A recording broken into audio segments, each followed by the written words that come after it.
Μήνυμα στα Σκόπια ότι ερμηνεύουν λάθος τη συμφωνία των Πρεσπών έστειλε ο πρόεδρος της Δημοκρατίας. Αναγνώριση μακεδονικής μειονότητας όμως ζητά το ουράνιο τόξο που συνεδρίασε στο ξινό νερό της Φλόρινας σε αίθουσα που παραχώρησε ο Δήμος Αμυντέου. Το ρεπορτάζ είναι του Πέτρου Μποτσαράκου. Με κλόμπ και κουκούλες διαδηλωτές κυνηγούν αυτοκίνητο που ισχυρίζονται ότι ανήκει στην αστυνομία, ενώ τα ΜΑΤ παίζουν κυνηγητό μαζί τους στα χωράφια της Φλόρινας. Η Μακεδονία είναι ελληνική!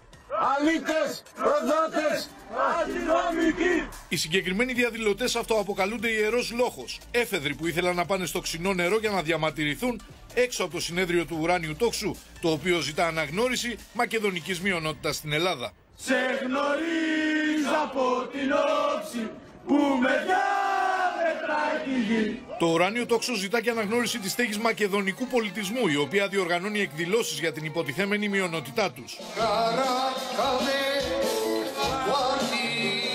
Στο καταστατικό τους λένε ότι στόχος είναι η διάσωση και διάδοση του μακεδονικού πολιτισμού και ιδίως της γλώσσας μακεντόνσκι. Που θα εκφράζει τον μακεδονικό πολιτισμό έτσι όπως εμείς θέλουμε να τον βιώνουμε. Το παράδοξο είναι ότι η αίθουσα για το συνέδριο του ουράνιου τόξου παραχωρήθηκε από το Δήμο Αμυντέου και όπως βλέπετε με πρόταση του ίδιου του Δημάρχου.